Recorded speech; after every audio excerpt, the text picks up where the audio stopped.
It's always the fun. It says it's going. Are we? Okay, it's got the feed. Now,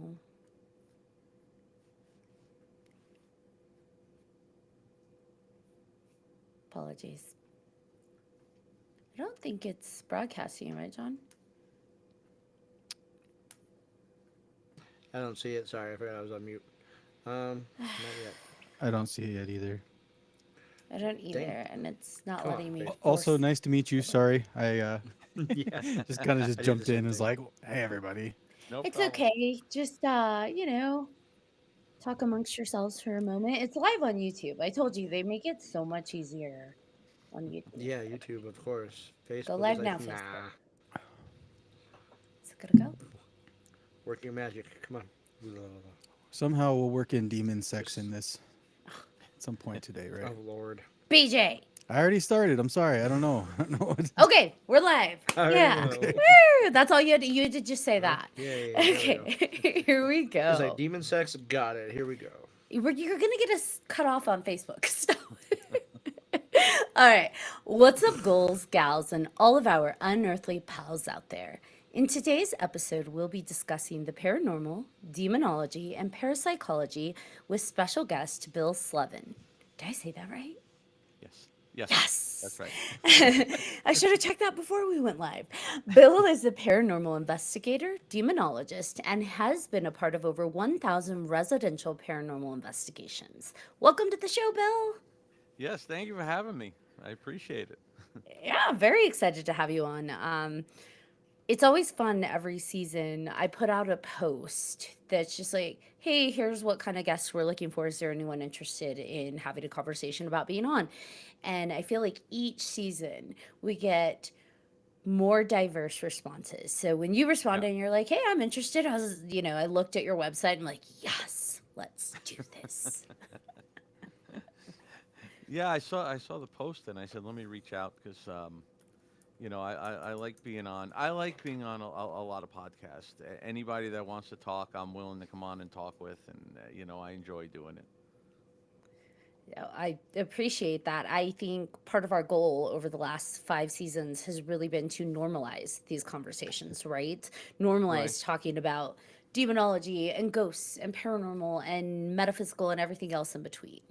Yes. So, so thank you for That's right. helping us normalize. Sure. So, I guess for me, my first question to you is I know you've been in the paranormal field for well over 35 years, although you don't look a day over 30.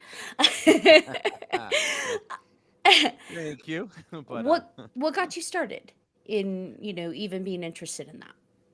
well, I mean, for me, it's always been in my life. I've just always been drawn to anything paranormal, horror. When I was a little kid, I was never scared of horror movies or scared of the haunted house in the neighborhood. I was more interested, and I always say it was a little harder back in my day trying to learn about it because there wasn't internet, there wasn't TV shows, it wasn't talked about a lot. And I was raised in a Catholic family, and you didn't talk about ghosts and demons and things like that.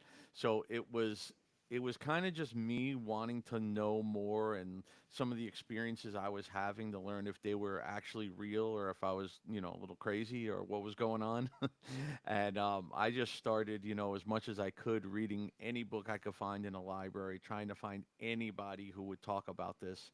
And it wasn't until I always say I've been actively investigating for 36 years because I started I think my first investigation was in 1989. So before that, I was always into it. I was out there doing things. I just wasn't on an actual like residential investigation.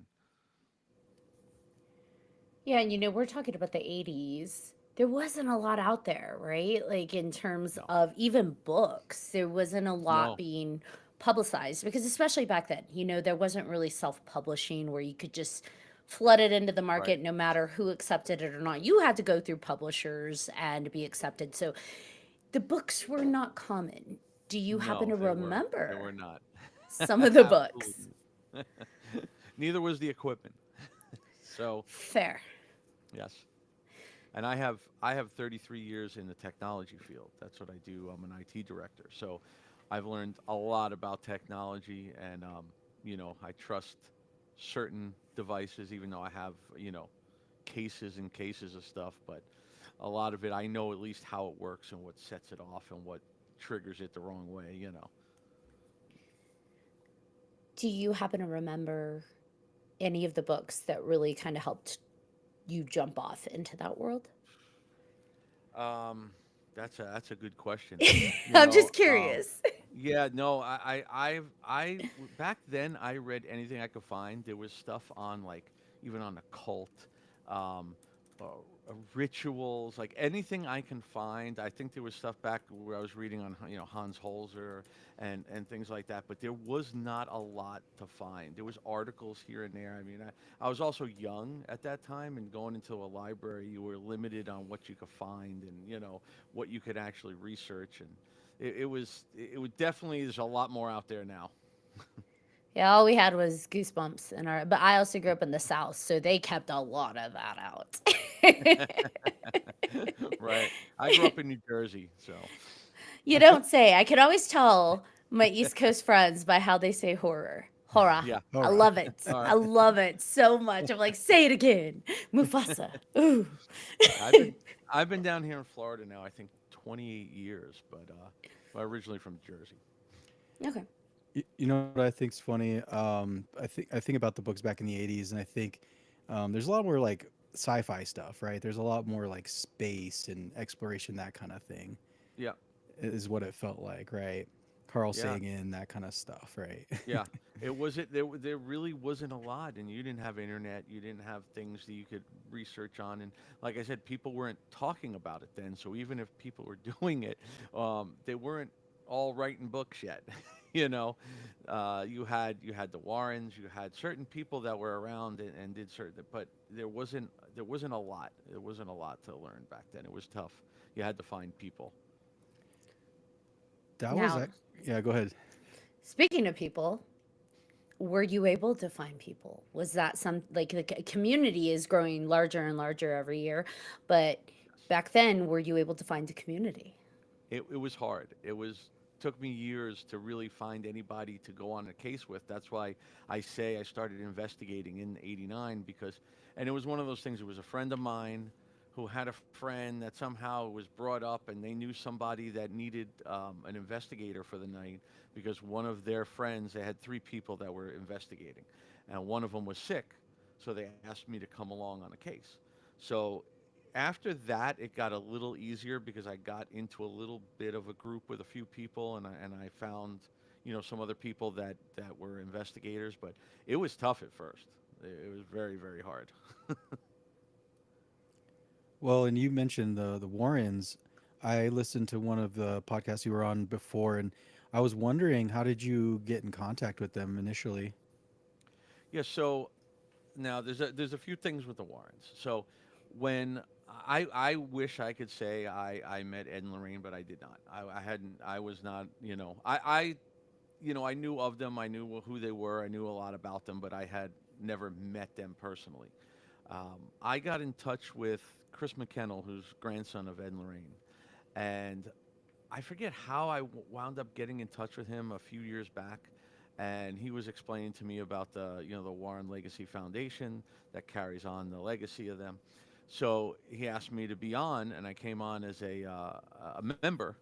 And after that, right away they put me on as the regional director for the southeastern U.S. originally, and then after that, maybe within a year or so, I became like a manager and a director that helped run the foundation.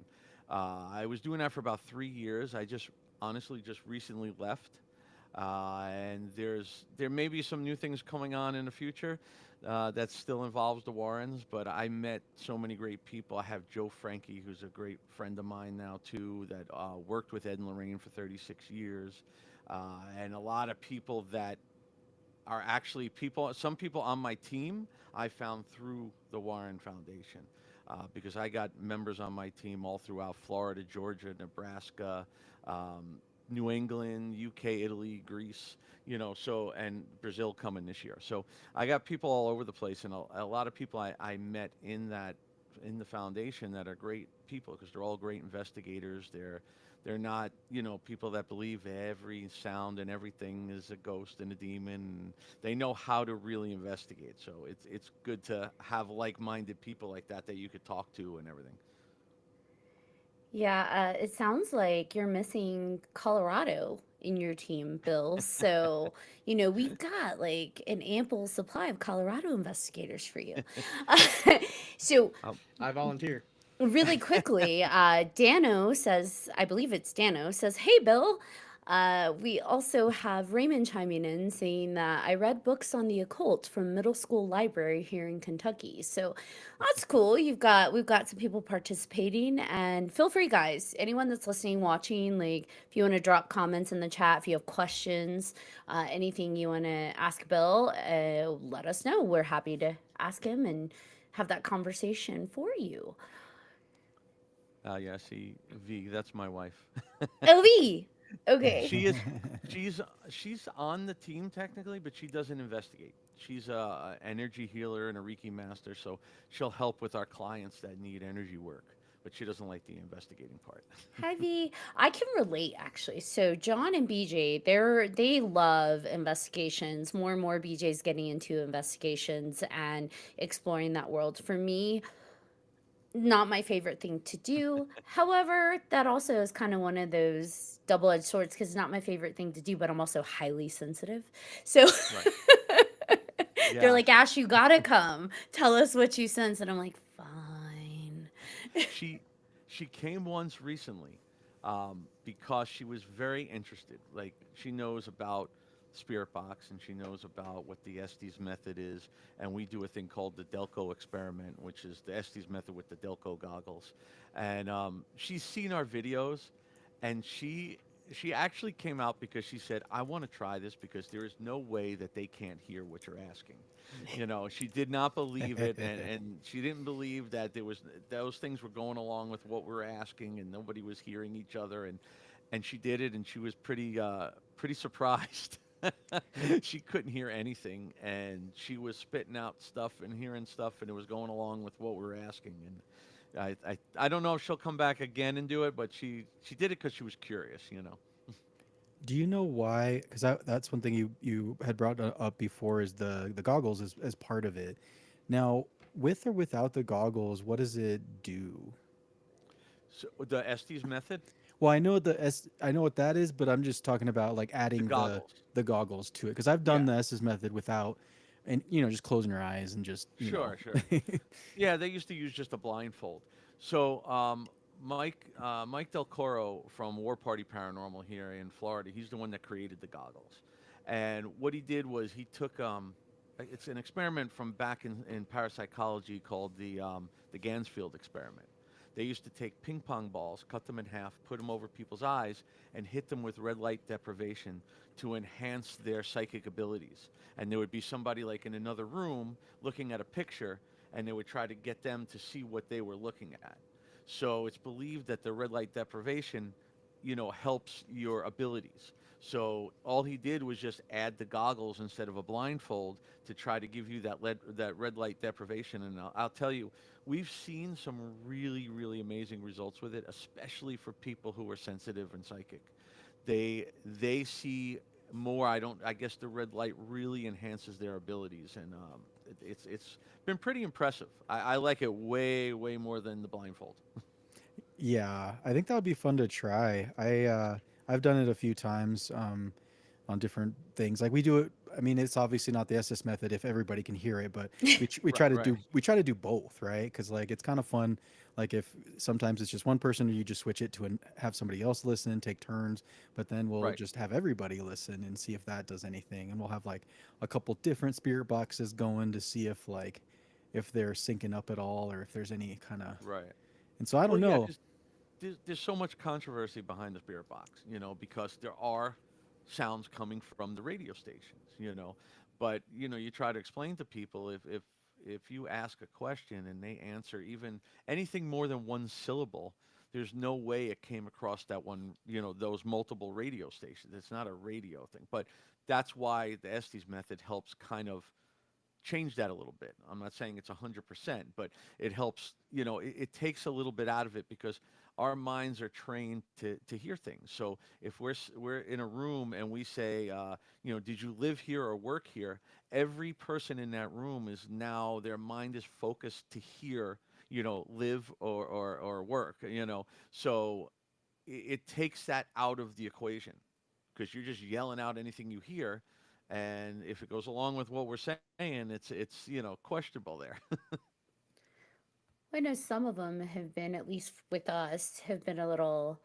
I'll be the first to admit I'm highly skeptical when it comes to anything that has to do with like radio waves or channels or anything like that because Right. similar to what you said, you kind of like your brain is listening for words and so it's Right. going to wait for those words. But we've had a few instances where we're at a location and just randomly, hearing the same, I wouldn't even say random because it's probably not, but hearing the same name from like three or four different voice ranges, Yeah. within a short amount of time, it's like, oh, okay, that's odd. That's different. I'm Yeah. listening.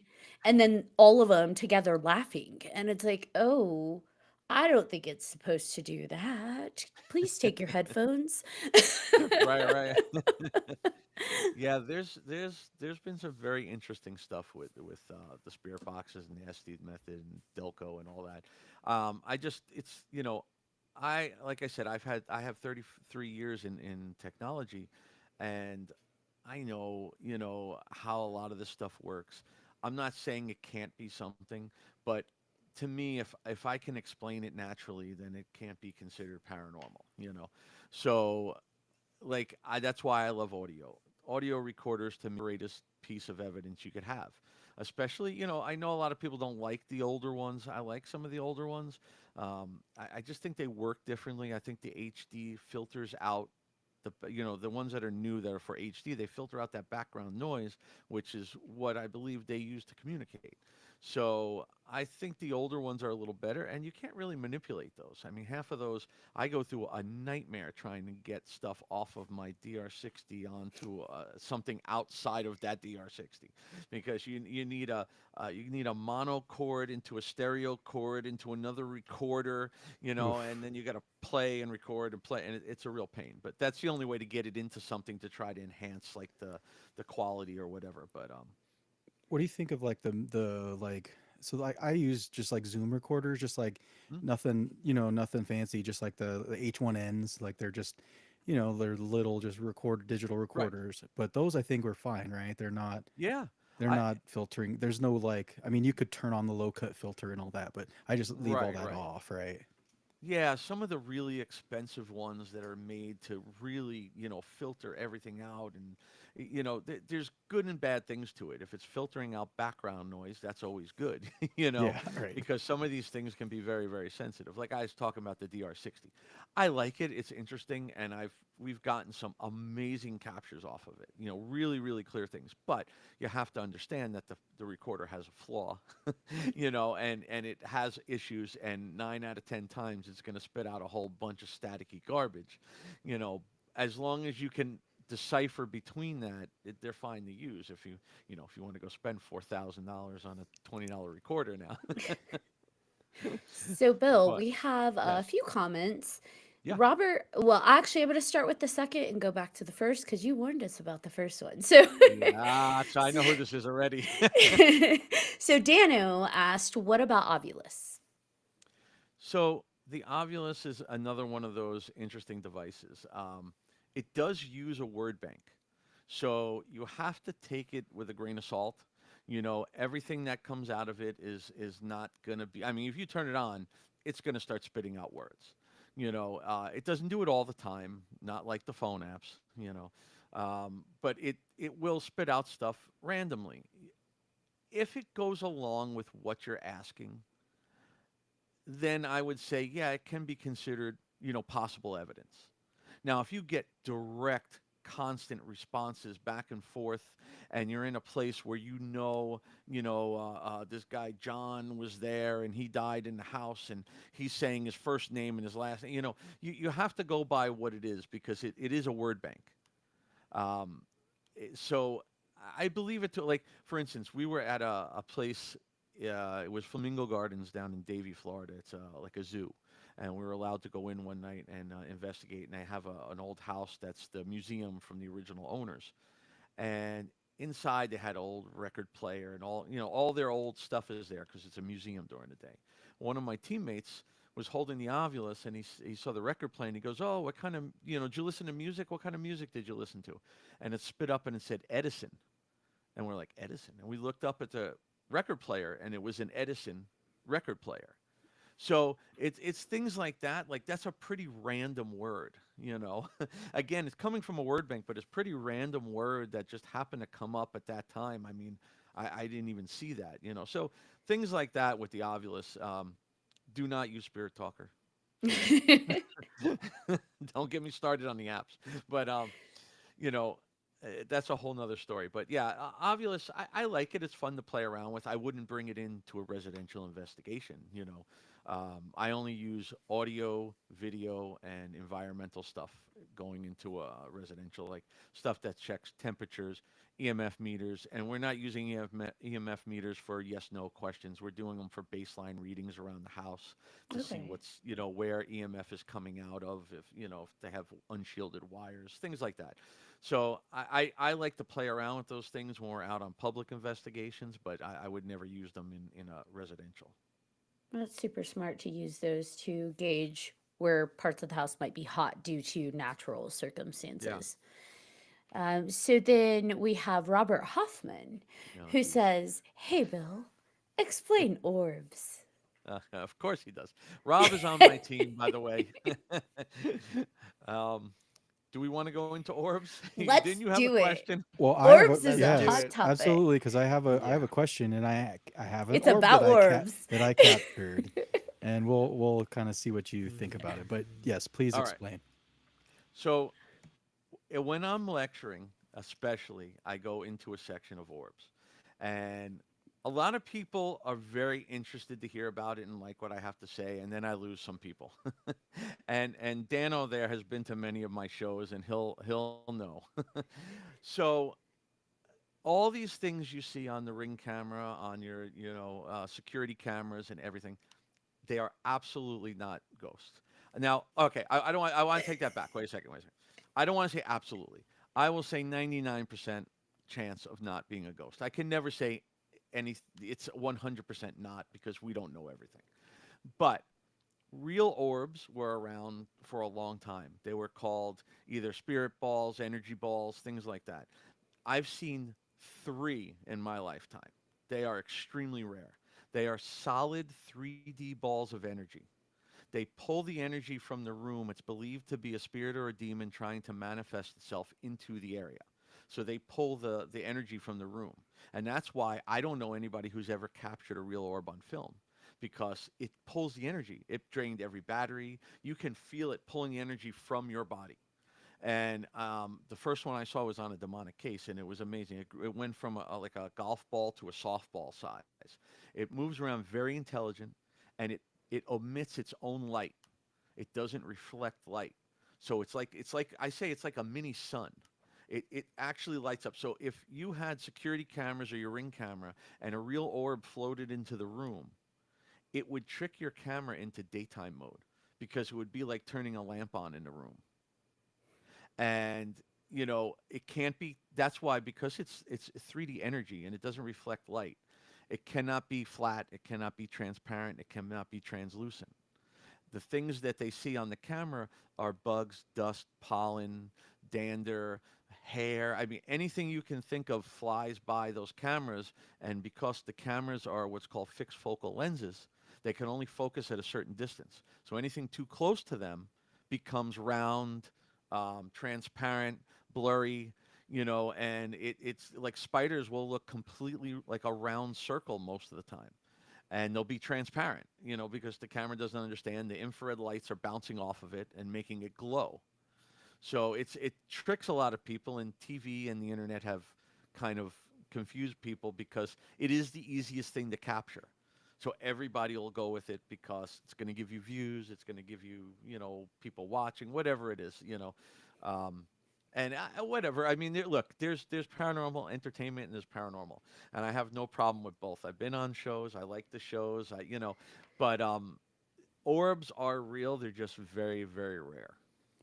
I like that distinction. There's paranormal entertainment and then there's paranormal. Mm. Well, you know what I say? Like I don't discredit TV shows. I'm not going to come on and bash Zach and all these TV shows and everything. I enjoy them, but and I tell people they're real. Some of them are real investigators. They're using real equipment and they're in real haunted locations. So there are times they're going to get things, but some of those shows take 26 days to film. So, and they put it together for your 45 minutes show. We go in, I'm sure you guys know you've been in places for 10 hours and captured nothing. It happens. So that's the difference. But I know you had something about orbs, BJ. Oh yeah, no, no, no. So it was more kind of a collection of things. So I just went on an investigation about a week ago. It was a Hellscream haunted house place, and it had like it's a haunted house that's actually haunted as well, or that's what they Okay. say. And so we went, we did a investigation there. We did the human pendulum. Um, Oh, sure. yeah, which I was like, I don't know if I want to do that, but okay, let's give it a shot. And when I was doing it, like I got a few different things. Like like the most telling part about that was whenever I would ask a question, I would get overwhelmed by like just energy, just hitting me so hard, almost like. And I even said in the videos like that I have, it says like a spidey sense, and then right when I say Right. that, you see this orb kind of go like this past Right, me, right. Now, which you again, know, I can't say 100% absolutely not, but right? from my knowledge with technology and photography and everything, the term orb came out at the birth of digital cameras Yeah, because the flash was too close to the lens. So when it took pictures, the light reflected off the flash into the lens and created the orbs.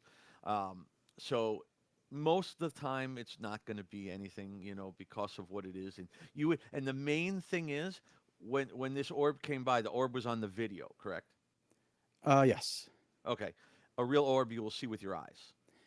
okay. And Because yeah. yeah. Oh no, I wasn't. I didn't have my eyes open at the time, Okay. but other people may have seen it. But I know I get what you're saying. Mm. Um, so that Bec- is probably just dust because we were in a basement. Right. And I tell people I've had people tell me I was in a room, no, the camera was in the room and there's no airflow. Like, well, you live in a You're in science a lab. vacuum. There, yeah, Right. there's airflow. If you're sitting there and you move your hand like this, that's enough airflow to knock dust all over the place. Yeah. But one of the main things with orbs is with your eyes, and the Yeah. reason I say that is because a piece of dust reflecting infrared light, your eyes can't see infrared light. That's why you will not see that piece of dust glowing. Right. Now, if you're in the daylight or the sunlight or a flash, you can see it because it's reflecting regular light that our eyes could see. But night vision, the infrared lights, our eyes can't see them, so you're not going to see those things that are highlighted by the infrared lights. So if Sure. a piece of dust flies past your face like this and it's reflecting the light, you're still not going to see it. So that's Yeah. why the main thing is if you see it with your eyes, then you have something different. Right. And then obviously if you have it on camera and you saw it, then you're Yes. in then you're in business, right? Then please show me. Well, see, and that was the other thing is that was probably the least telling thing, or I guess for Mm. me there. It was more the emotion, the energy that I Right. got hit with. And then every time that I did that, like I was like I have it on three different sessions where like I would just say like do I know or do you know me? And then just really loud couple knocks, you'd hear it like right as I say it. Like I'd be like, Right. "Oh God," and then it was kind of a weird thing. But maybe somebody was knocking that worked there. I don't know. Well, And this is something I tell everybody too, because I'm in a lot of Facebook groups. I haven't been that active in them lately because I had to take a break. People were making me crazy.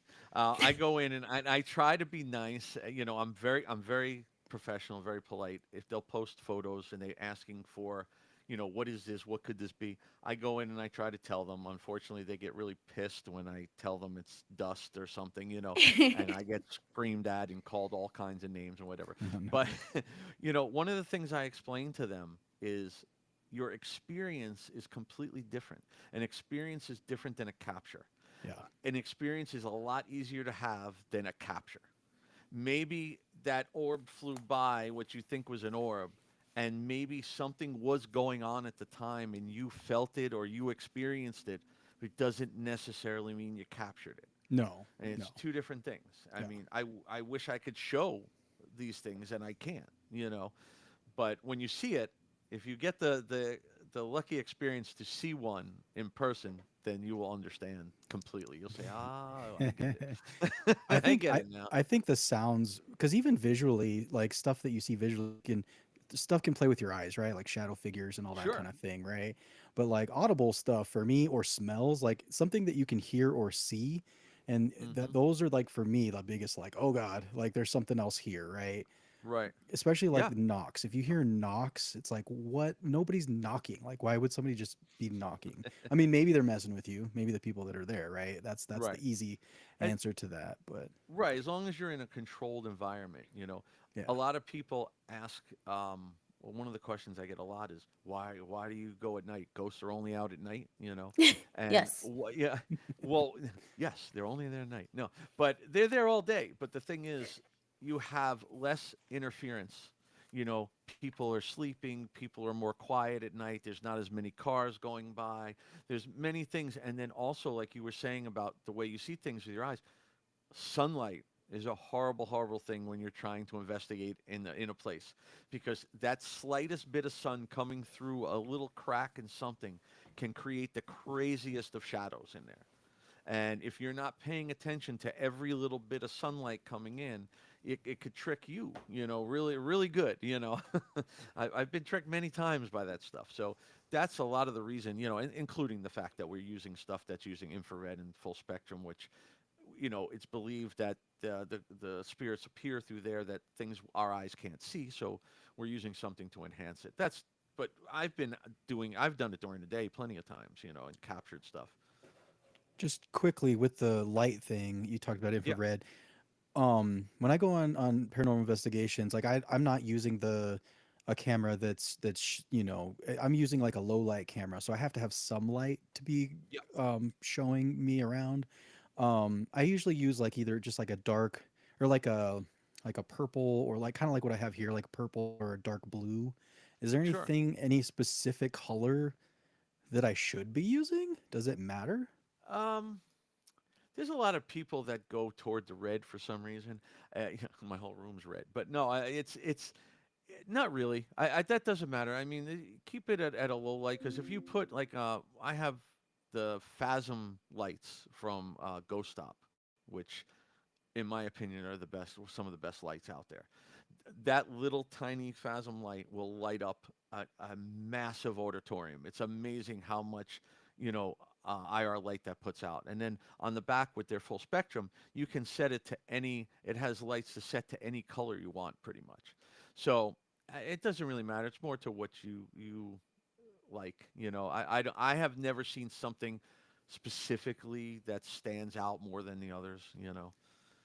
Yeah, I'm trying to. That's the thing. I'm just trying to experiment, right? You try to Yeah, experiment with that's whatever what you it is. can, and for me, it's been light and music specifically, and together. Like I've been Hmm. trying to practice, getting contact with spirits through music, but also maybe trying to sync that up with different light, and what different Right. light or music is its own language itself, and trying to play something that has, it's the key of G or whatever, and it has this kind of Sure. tone, and this brings this kind of energy to it, and seeing what comes from that. I think that's Well, a really fun thing to do. yeah, and here's something that a lot of people don't think about, and I've seen many people do this technique. A lot of people from the War Party team that I work with too, and other teams I've been with around for years. I've seen them do this where they'll start singing a song, and then like anything like row row your boat, and then stop, and some people have captured it singing back, finishing the line, either through the spirit box or on a recorder. Those are fun things to play with because, like, that's something that's, again, controlled environment. Make sure you don't have your Sure. buddies in the hallway because they will mess with you. We All I did. can think of is Roger Rabbit. Like, Right, that's hilarious. We we did that one time at is the Abbey Monastery in Canyon City, Colorado. It's just like built the early, I think the 1920s or something. But we played bingo. Bingo was his Right. name, and then it went B-I, and then those spirit box was like NGO. It Yeah. was Yeah. crazy. See, did you record that? Where is Yes, that? yes, I have it. I don't know. I have to put it on stuff. I like how you said, I don't know. You send us like orb things and like doors blowing, but you get something as solid as like something Yes. I finishing don't know if BINGO that's and you don't solid though. send Is it. that solid though? Because it's More coming from solid a than a Solid screen door enough. blowing, okay, okay. Yeah. Well, I don't if it's know. clear, that's solid. right? Because spirit boxes, that's my biggest thing is like I'm always like so wary about them. It's like is AI like hearing the thing and then just spitting out like something that There's they no were microphones on a spirit No. box. yeah. Yeah. So There, like there, there's really no. I mean, uh, I guess it can depends though. Are you using a true spirit box? Because if you're using something that's connected to like a device like an iPad or a phone, then okay, yeah. Don't maybe. But like, if are you what are you using that you captured that on? don't right, use your Like phone. the I tell SB7 people, or something. it was the yeah, Phasma box. So Which is an app on the iPad, right? it's not an You, app. It's just it's a Windows program. that's right. an app. It's an Yeah. application that runs on a software system. The thing with them, and it goes back to the same thing. The thing with apps, and this is coming from somebody in technology. So, the problem with apps is that could it be something real at times? It could be. We don't know, but they're too easily debunked because they're programmed. So a lot of these devices use GPS, not devices, but apps. They use GPS to know where you are. They use active listening to know what you're saying, and AI to respond to you. Or they're programmed to just randomly go. If you put on Spirit Talker and just leave it on the table, walk out of the room, come back an hour later, it has 400 words on it. Full sentences, and it's almost like it's talking with itself. But and a Spirit Talker a lot of times too will go very dark. It's always like, get out, why are you here? It's like it's always nasty. It's I put it. Here's the easiest thing: take an Ovilus, if you believe in the Ovilus, take a Spirit Talker app and just put a recorder, or something, and play them all at the same time. Let them all run and see what you capture. The app is gonna be just nonstop ridiculousness. You know, um, they're fun to play with. I have tested almost everyone out there just to see what they do. And you will randomly once in a while get something that goes along with what you're saying, but is it because it knew that or it was just a random thing? Because, I say don't use your phone.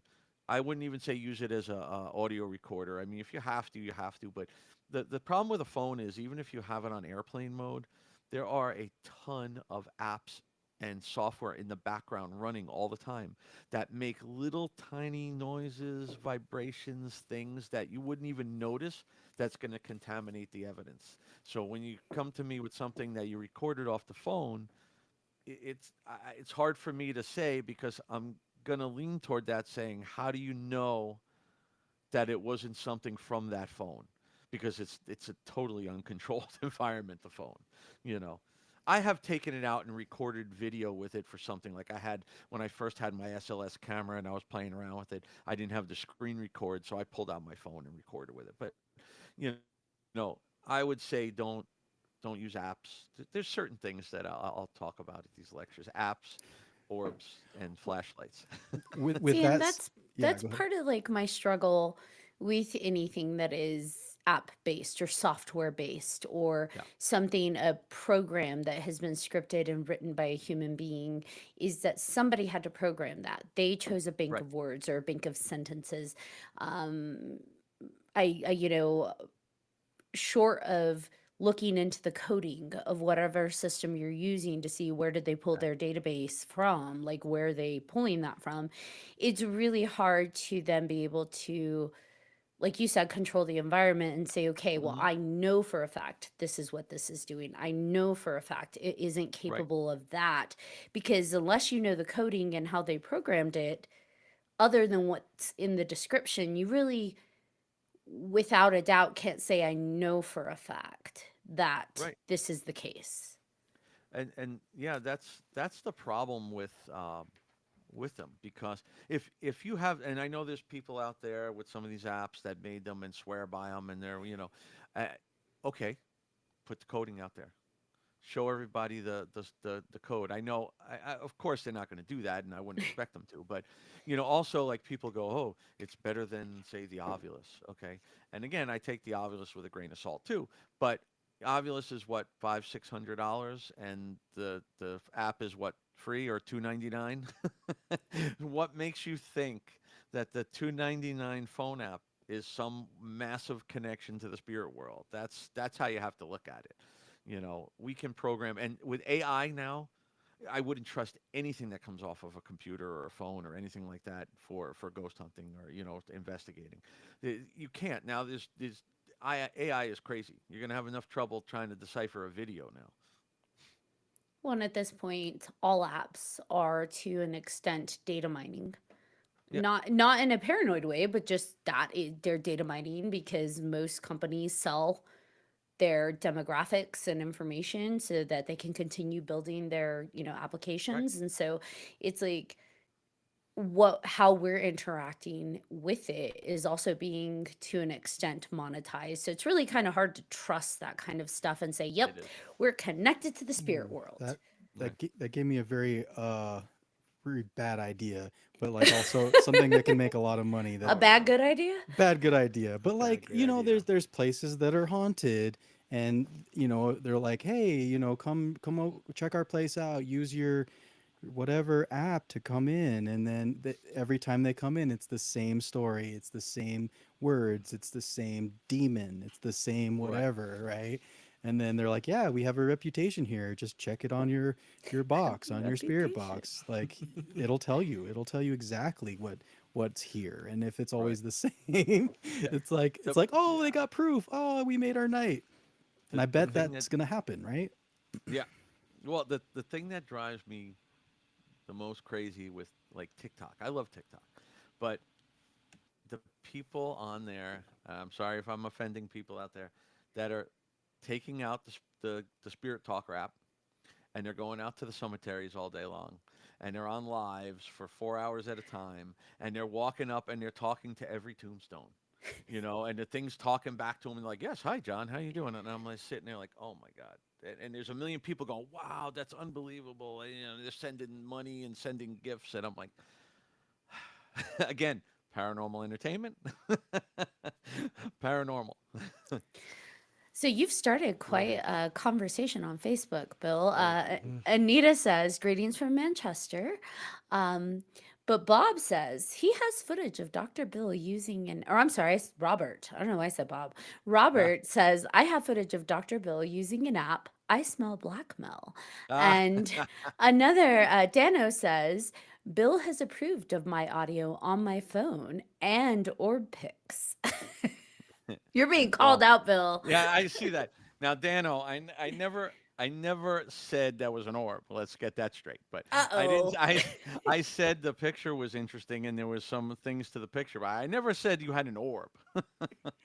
But uh, Rob, yeah, Rob, yeah, I was showing somebody how ridiculous the Spirit Talker was, and I think he got either filmed me with it in my hand, or he took a picture. So yeah, Context. Context is yeah, yeah. everything. And look, I'm not saying anybody that uses it is stupid. I'm saying go out and test it if you want. Don't bring it on a residential investigation, and don't just go out there and claim I have 100% proof of the paranormal with my phone, because we don't, But you just gotta, again, they're programmed. So I mean, think about it. Well, Discernment. Yeah. well, that and you got to be there. Like you got to do your own investigating. You got to do your own, because it's so much different watching a video than actually being the person that was there, right? Right. Like you can tell a big difference. I mean, obvious like some of these people, yeah, maybe they caught nothing, but some people when they even if they don't catch something, they definitely sense something there, right?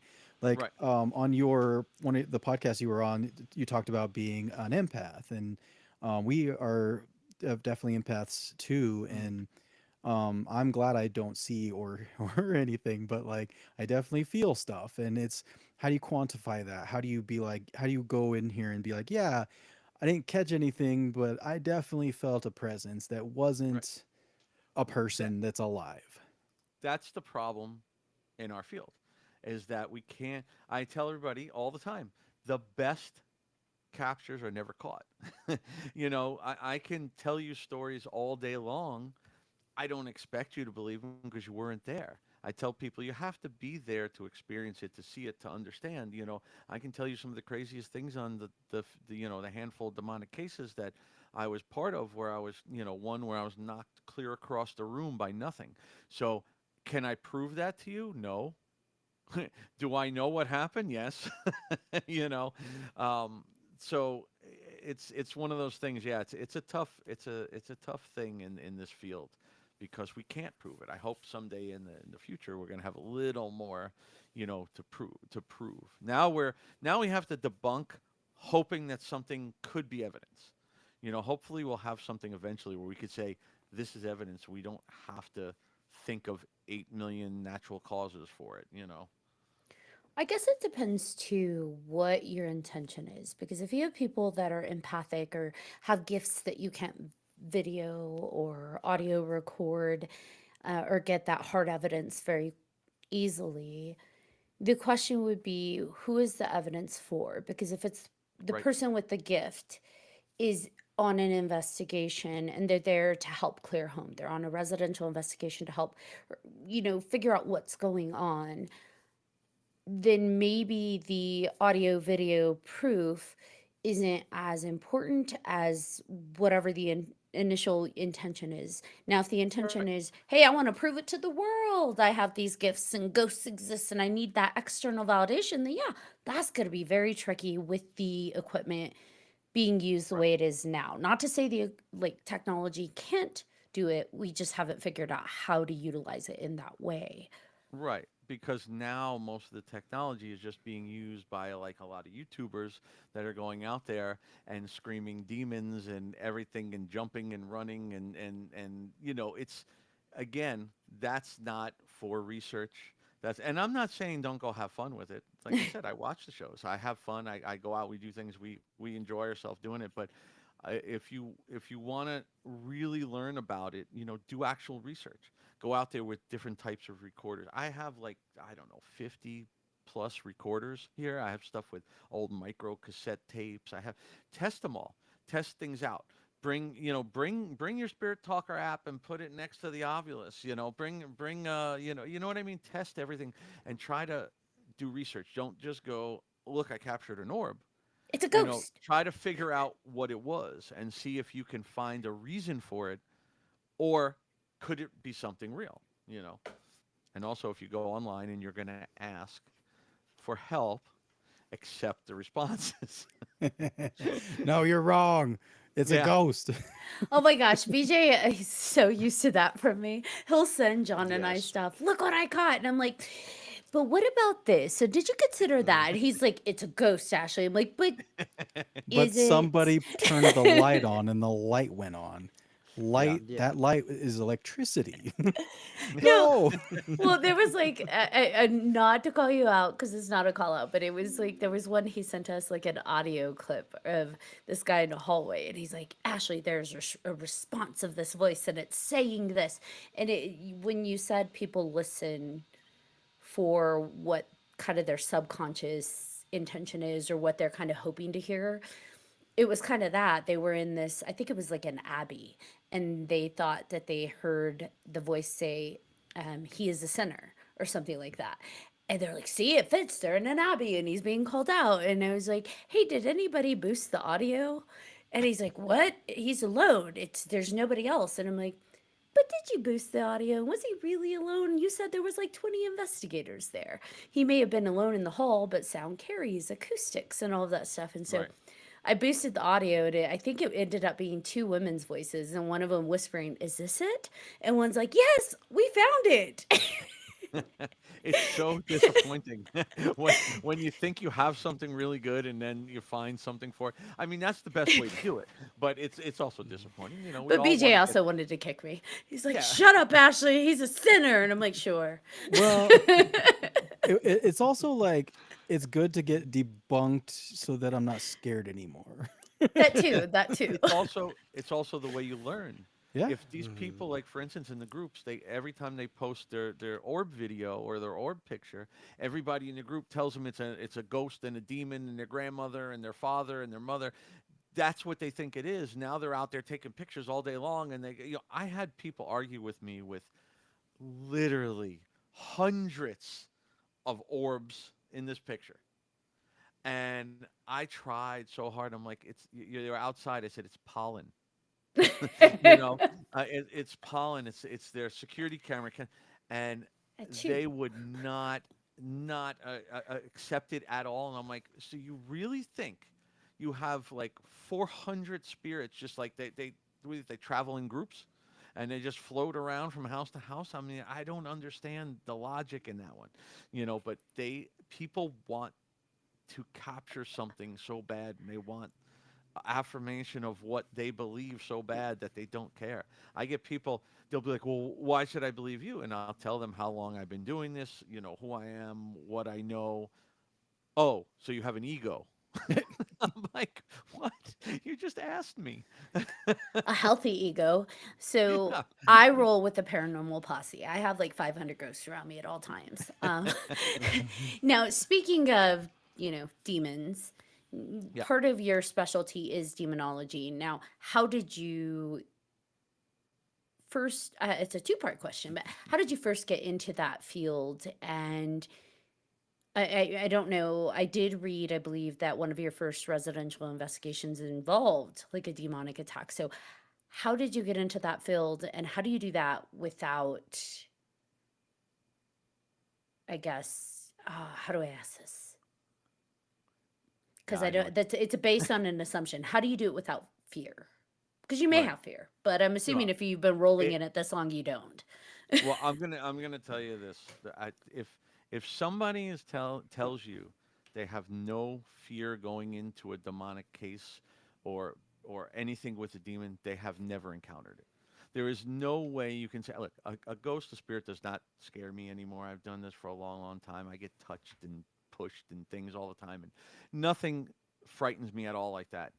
Any case I'm pulled into to help assess if it could be demonic is frightening because you don't know what's going to happen. So the way it started was the first residential case I ever had turned out to be a rare demonic case. Now, demonic cases are very rare. Like I said, I've done well over 1,000 residential cases. I've been part of 7 confirmed demonic cases. So I've been on plenty to assess them, and they were not. It is very rare. Actual possession is even more rare. But that case was a quick thing. We weren't in the house for more than 10 to 15 minutes tops. And I had never done this before. I knew nothing about protection. I knew nothing about demons. I knew very little about ghosts. So when the guy next to me got full on attacked, where he wound up with 3 scratch marks from his neck to the bottom of his spine. Um, and this was in 1989. So I tell people, no, it was not for YouTube. It was not for the news. It was nobody talked about it. This guy was frightened out of his mind. Um, like I say, most people would run from that. Most people would probably quit. That team quit. Every team that I ever worked with on one of those cases all stopped doing this after those cases because they saw what could happen. And me, I was different. it actually made me want to go more because I wanted to understand it. You know, like I always say, when I came out of that case, I wasn't, I was scared. There's no doubt about it. I was freaked because I'm thinking, remember, I didn't know anything about demons. It was 1989. To me, I'm thinking, that's what the hell a ghost does? You know, I'm like, what am I doing? You know, but it made me want to learn. I wanted to know what that was, why it did it, why did it attack this guy, why didn't it attack me, why didn't it attack the other guy next to me, why was it in her house, what did she do? You know what I mean? I had a million questions. Took me down the rabbit hole, you know. And the same thing. I started reading on it. I started talking with a priest that I knew in where I lived in New Jersey, um, that knew a lot, and they started teaching me a little bit, and little by little, you know, reading on it, working with people who have been, you know, working with demonology for years, I learned a lot, and I started being called into cases. And the more you go on, the more you learn. You know, um, there's no real straight out course. Like you can't go on one of these things, take a course for $25, and you're a demonologist. I always used to say that I've been doing demonology for probably close to 30 years, and up until last year, I always said I was a demonology specialist because to me, a demonologist, the title was kind of like a sacred title. It was either somebody in the clergy or somebody given the title from the clergy. And last year, I was acknowledged as a demonologist from a clergy. So um, to me, then I'll use the title. I wouldn't use it before just because I just to me I respected the title. You know what I mean?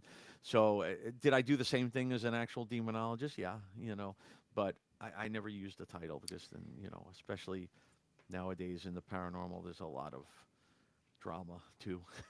Did you We I don't stay talk out of it. about Bruno. That's a topic that we stay. We're lucky in Colorado right now to be spared. I'm sure it'll make its way over, but for now, we're spared of that. There's a lot up in the East Coast. I've I've read. I don't get involved in it. I'm not part of any of that stuff. I know people probably on both sides and things, and I just I stay out of it. I have no time for that. I did have a question about the demonology. Now, you talked about protection and you talked about, you talked about connecting with the clergy. And I've also heard you in a previous podcast talk about, psychics, right? Hmm. So throughout this whole time, are you like, I guess it's kind of you're using everything that that you can to help you understand, right? Hmm. So with that being said, has it been a combination of learning from the psychics to deal with the demons as well as the clergy? What have they bridged together for you, or is it something that's completely separate?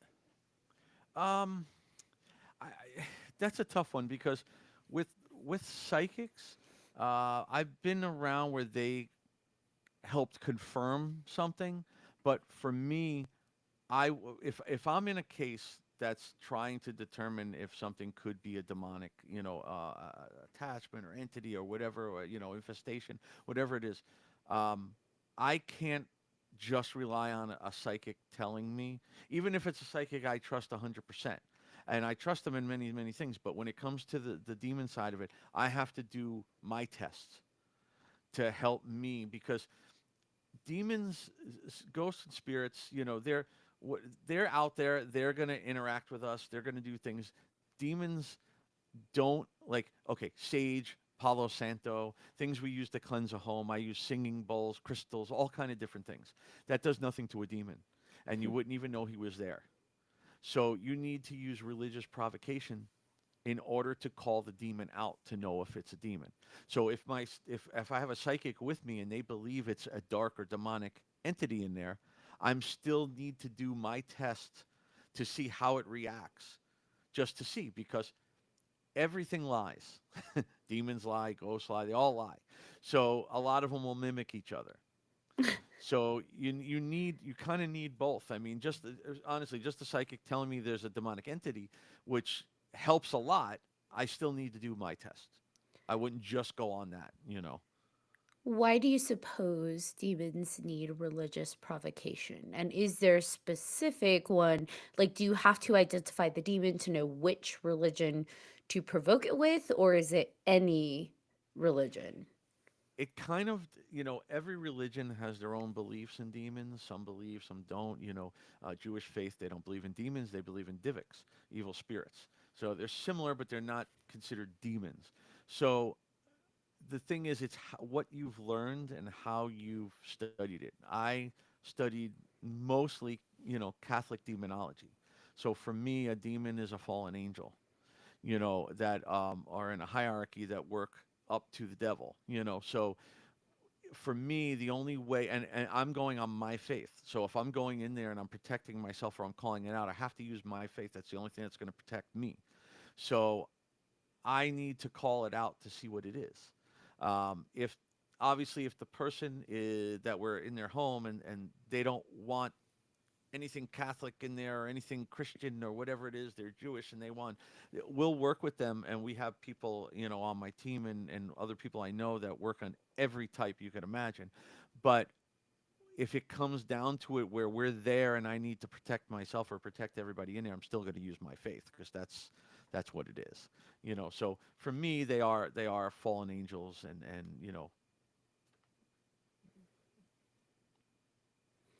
Now, you said true possession is even more rare. Have you encountered a person that was under what you consider true possession, and how did that look? How did that manifest with you? I've never seen in person full possession.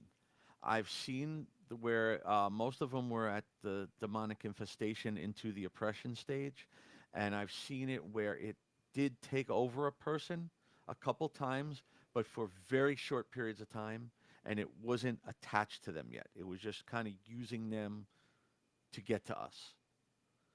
So it wasn't like a full possession case. Um, they are rare. I've seen video of one through somebody because most of them are not captured on video either. Catholic Church, they will not They allow won't. most of Yeah. the time filming and things like that. So I have seen, I think, two videos with full on possessions, and they're pretty crazy. The ones I've seen that were not, in person, that were not actual possessions, were still as crazy as this. So it's bad no matter what, but Yeah.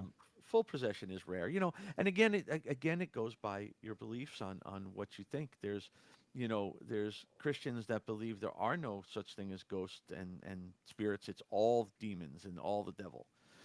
So it's a tough call because when religion comes into it with something like that, everybody's going to have their own opinions, and it's fine. It's just you need to use what you know and what you learn to help protect you. Now, V says, I think can be aliens as well. Um, Yes, my wife loves aliens, and and the thing is, we don't know. Like people, there's a lot of people out there that say the EVPs we get are extraterrestrial. That they may not be spirits and ghosts. And how do we know 100%? We don't. You know, could be. Some of them could be. We have no idea. Well, we've talked to a lot of people on the podcast, especially people with gifts that have told us, about different like interdimensional beings and coming through portals, and maybe they're just from a different planet, but they're talking to us through a lens of mirror, all that kind Right. of stuff. And it's like, and what's crazy is that, and it's not crazy, but it's just interesting that everybody that we talk to, they're all on the same page. It seems like a lot of them are like, like matter of fact, you pour water on something, it gets wet. It's kind of Right. explaining it to you that way, but about things that aren't that simple. and Right. it's Right. and Right. and, it, and it's Well, always just so fascinating. It's like, oh my god, I mean, okay, I mean, I haven't seen it, but like, you're right. so matter of fact about it. Like, how do I Well, not like at least want to be intrigued by it, right? right. People There's can be so very much. convincing. You, Yeah. at some point, you have to wade through all of it to what does your intuition tell you?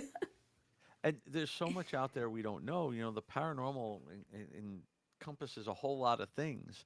And I always say that the paranormal is the unexplained, So if you can explain it, it can't be paranormal. So anything that's unexplainable can be many different things. This is where it comes down to we don't all know the answers. You know, I know I'm not going to mention names because it'll start too many problems, but I know a person in a podcast out there that, you know, has told me, has gone at me that I don't know anything and that they have everything they do is 100% paranormal, a proof of the paranormal. And it's ridiculous. 36 years I've been doing this and I do not have 100% proof of the paranormal. Nobody does. So uh, it's we don't know everything and we learn every day. I mean, I'm still learning, and like you were saying, like uh, learning a little bit of everything. The last 12 years, I've been an IT director, but it's been at a psychiatric drug and alcohol treatment facility. So I've learned a lot about psychiatric illness and addiction and everything. So like 70 to 80% of our cases are mental illness and things like that. Um, you have to know how to.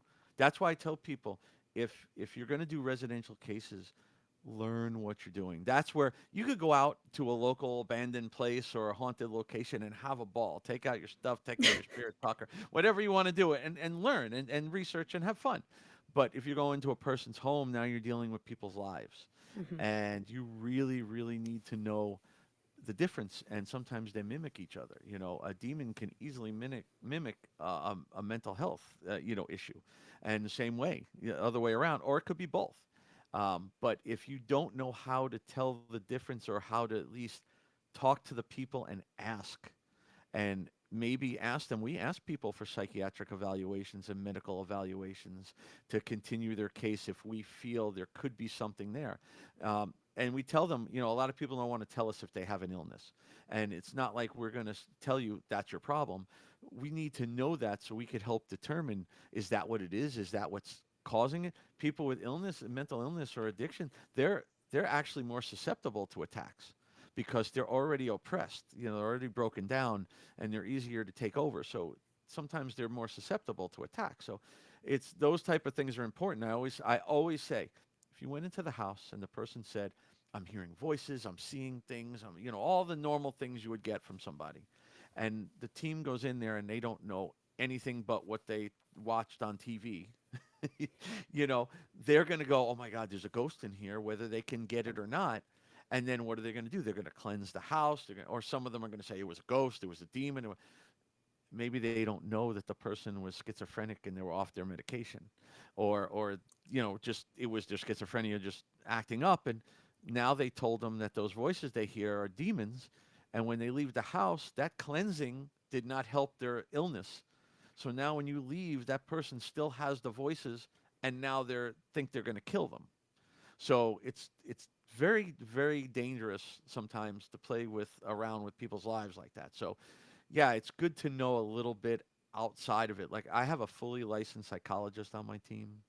I have people from all different things that know a lot of stuff outside of paranormal too, to help because we all need to be a little skeptical. Well, we've It talked helps. about this in the past too, that sometimes people get so excited and focused on the thrill of the ghost hunt or the chase of the paranormal Mm, that it can be easily forgotten when dealing with residential cases, when dealing with yes. people that do believe, whether it's real or not, right? Whether their Hmm. house is haunted or not, whether they have a demonic, entity occurring, that is Right. real to them. They are living in fear. They are That's going it. through a very traumatizing time. And it's easy to forget that, right? Because it's Yeah. like, oh, there's a ghost, there's a demon. And it's like, Right. there's a Right. person or people, and they're truly afraid. So I think it's great you have a licensed psychologist because even if they're doing evaluations, they can also potentially help people deal with that fear Right. and that anxiety that they're living in. So I think that's phenomenal. That's that's how I am about. My team was all handpicked by me, and I'm very picky. I get applications almost daily, and it's no offense to anybody. Oh, I try to judge my what I feel too, but I'm not. I don't care if you've had 2 days experience, 5 years, 20 years, 30 years. I don't care. That I could teach you how to investigate. I can't teach you how to be compassionate. Mhm. when we're doing cases, because it's a big difference. You have to be able, look, some of what we do is not exciting. We sit down at a house, or now we're on Zoom a lot on the first interviews and stuff, and you sit there sometimes for 3 and 4 hours with these people, just letting them tell us what is going on. And if you don't know the difference and you're all excited to see a ghost, they're going to be telling you probably some of the most horrific things you may have ever heard, because in their mind this is how it played out, and you're going to be all excited. That's why I tell people, I said, if we're going into the location, and I'm telling you what they told us already, here they saw this, they felt this, don't go in there thinking the place is haunted. Go in there thinking it is not, and prove that it is, because that's the easier thing. It's easier to disprove it, than it is to prove the paranormal. Get rid of all the natural things first. And a lot of people don't do that. And a lot of them don't like to do it because, okay, we all do want to get a capture. We want to find things. We want to Yeah. be able to prove it. But, don't do that in a residential case. You'll never see us post stuff about our residential cases and Right. things unless somebody gave us permission to use something for a specific reason. I do have some pieces we use from residential cases that are educational that I'll use in my lectures that I have permission. That's it. I think for me, I always talking about horror. We haven't really gotten to it yet, really, Yeah. but the Haunting of Hill House. Like I love that TV series. That it was so good, and I think it speaks to everything we're talking about because the perspectives of each one of the children in that show, and as adults, you have the skeptic, you have the empath, you have a child psychologist, you have all of these Right. things, and they're all looking at the paranormal from a different lens. And I think that's what's so great about that show is that Right. you can identify with each one of these things, and they're all like conflicting, right? And they're all having a hard time coming together and actually believing in it because it is so crazy, and it involves a lot of death and tragedy. And so I Right. think, yeah, for stuff like that, and I think that's why, for to add on to what Ashley was saying, I think it's great that you have a team full of people that are of variety, come from a variety of walks of life, Yeah. because that's what's life is complicated, and death is too, right? Like all of it. Yeah. You need more than just a paranormal investigator and a flashlight, you know what I mean? Like Yes. so And for everybody out there, a flashlight is to see in the dark. Don't get Thank me you. That started was on that one. actually going to But be, yeah, I was actually going to ask you about that. Since I agree with you on the orbs, I was going to ask your opinion on the whole flashlight thing. So, well, here's the thing. sorry. Um, if a spirit, we all believe, can manipulate electronics and energy, and anything with a battery or any kind of energy.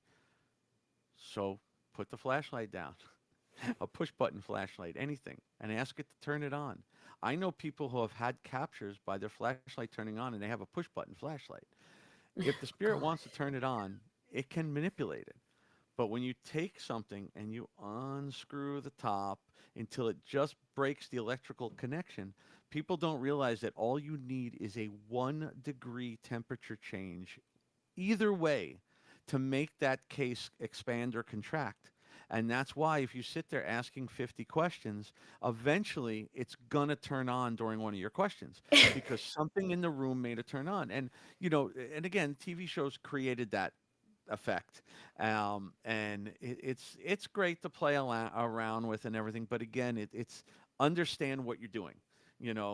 Take it, if nobody believes me, take the thing, unscrew it like that, and take anything. Just keep it in a room and don't say a word, and sit there for 20 minutes, and it'll go on and off at times. Because especially if you live down in Florida, because temperature changes are very easy down here. But there was something I was going to say before that, but yeah. So with the flashlights again, a flashlight is use it for to see in the dark, and I wouldn't gauge actual activity on the flashlight trick, and that's why it's called the flashlight trick. A unless lot you of take people don't agree with me. Exactly. unless you take the Yeah. batteries Oh, I out do. and then Yes. ask. Yes. There you go. Yeah, take the batteries out, and then if it goes on, then you got something. No, exactly. And there's the idea of how I say research things. So if you want to test the flashlight trick, test it. Do it See what happens. Take a different flashlight. See what happens. Take the batteries out of that flashlight. See what happens. Test those things. Just like cat balls. Okay? What is a cat ball? It's a motion activated ball. So, yes, it can work, but if you put that ball on a wood floor, you know, it's pretty easy that thing to move. I actually have now. I have 3D printed cat ball holders, and they're on my 3D printer. So you just put the cat ball in it, and that thing ain't gonna move. Now, obviously, if you get a hard vibration, it's like anything; it's gonna do that. But if you put it in there, I tell people if you're in like an old hotel or something, go up to the bed and push the ball down into the sheets so it holds it because it's going to take more of a little tiny bit of wind or something to make that thing go off if it's being held by something. So things like that. That's research. That's how you learn. It went off. Now try to prove it. That's all.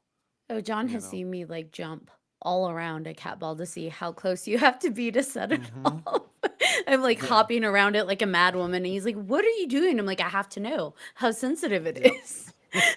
That was They're fun. they're funny sometimes. They're like a REM pod. You know.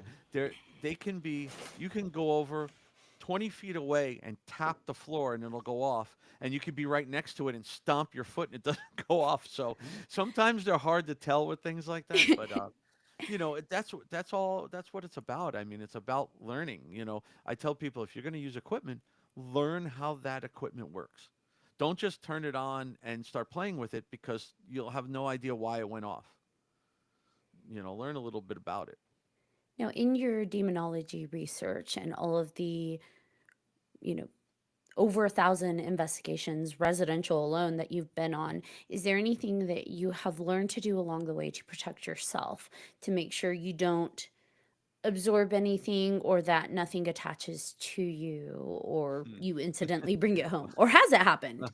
Like, Yes. whoops. Um, I I try to do as much as I can. I can't say I'm always perfect. I try to do as much as I can. Nothing is foolproof. Nothing is 100%.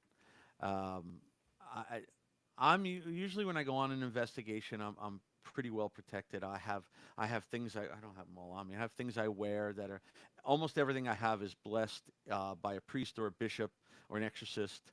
Um, and I say certain prayers that I use to go in and to come out, you know, both. But nothing's 100%. You know, it's like I've had multiple attachments over my life. Not a lot, but they happen. You know, I've had one from a place in here in West Palm Beach at the Riddle House in Yesteryear Village. I've been to the Riddle House so many times, and and I don't provoke. I don't do things like that. I'm not there to try to call out demons. I'm there to, you know, research. So I don't do anything like that. Sometimes I don't get it. Sometimes the certain things just don't like you. And I got an attachment from there that I don't understand why. And it was we also to go along with it, it was kind of proven by the EVP we got. It was one of the clearest EVPs I think we've ever had.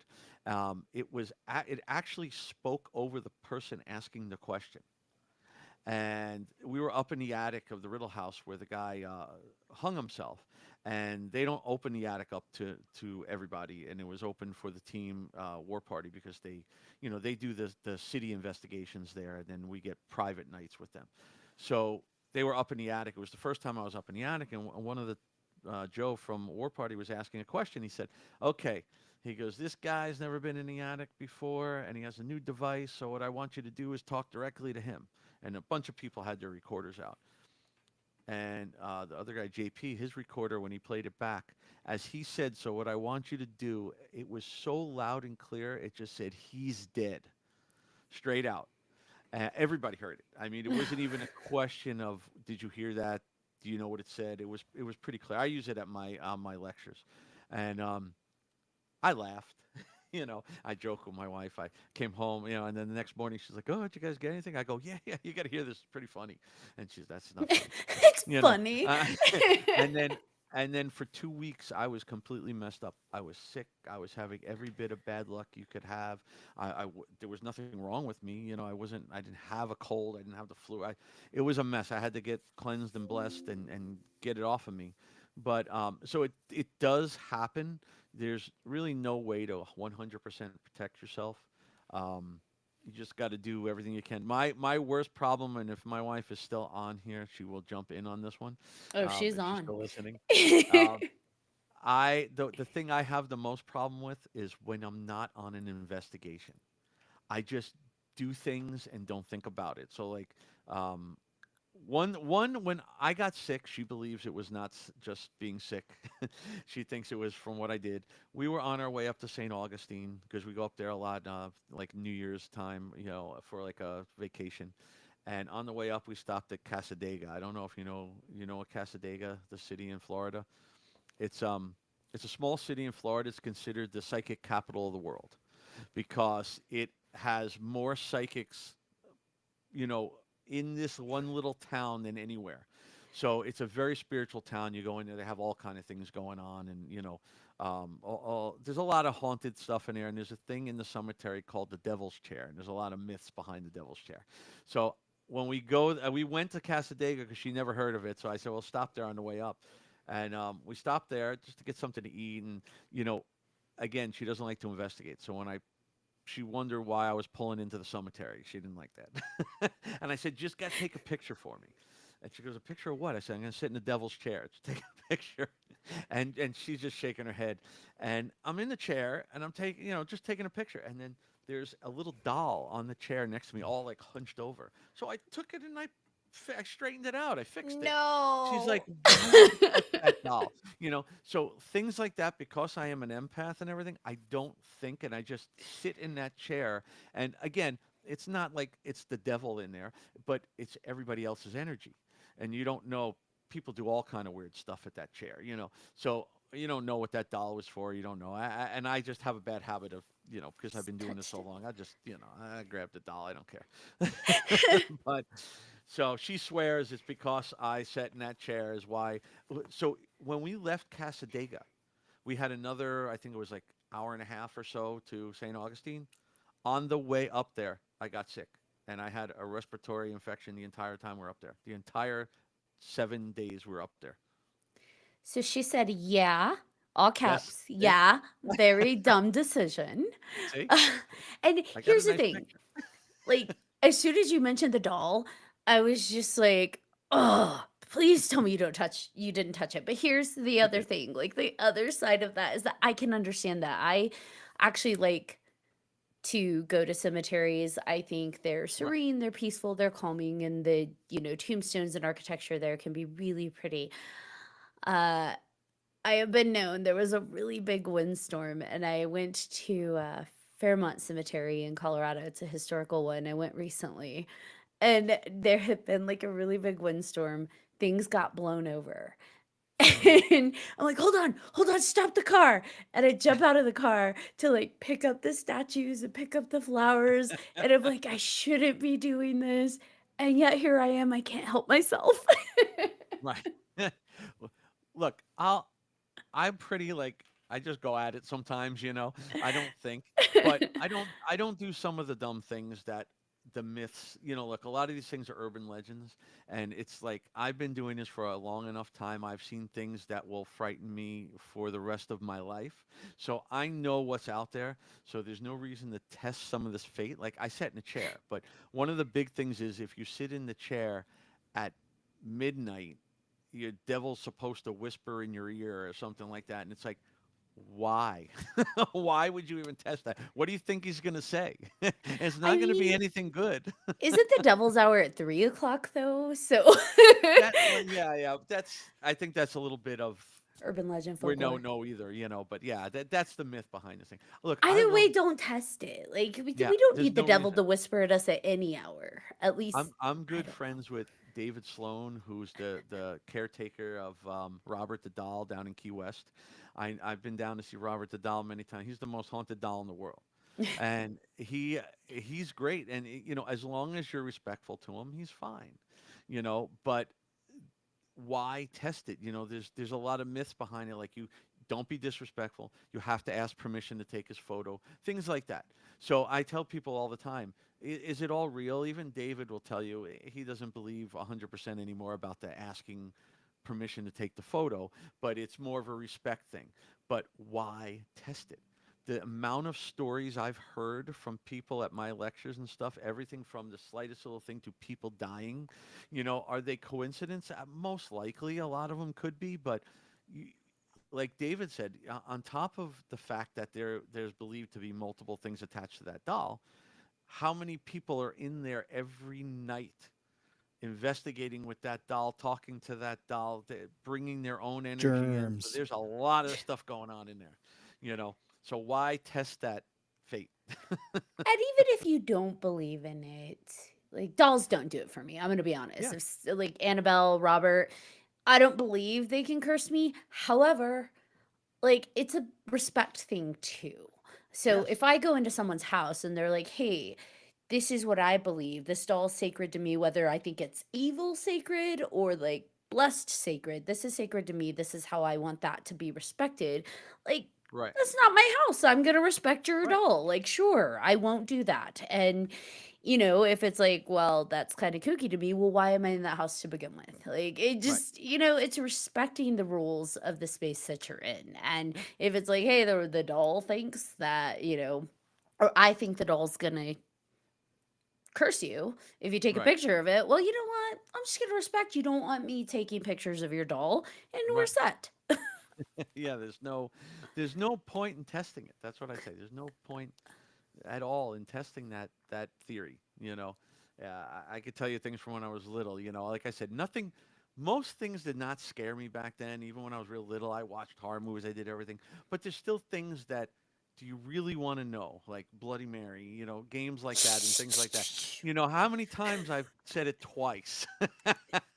I don't think I've ever gotten the third one out, because I will why? end this Why? call. You know what I mean? It's like why test that? Like if it's real, it's not going to go well. It's not like, oh yeah, here she is. This is great. Like, There's was it Mary. I'm, worth it, I'm doing good guys? now. I don't know. Like no, the devil whispers in my ear. He's not saying hello. You're not I'm getting a very free sure he's wish. not. Right. Yeah. Now, speaking of these devil's chairs, because you mentioned the one in Florida, and I've actually done some research that there's another one that was removed from a cemetery in Illinois. And, Mm. apparently they're all over the Midwest. So I'm curious, what do you guys think that is? Why are there devil's chairs in cemeteries? Like, what was their Y- initial purpose, and why is the devil whispering to your ear there? I think it becomes all folklore, a lot of it.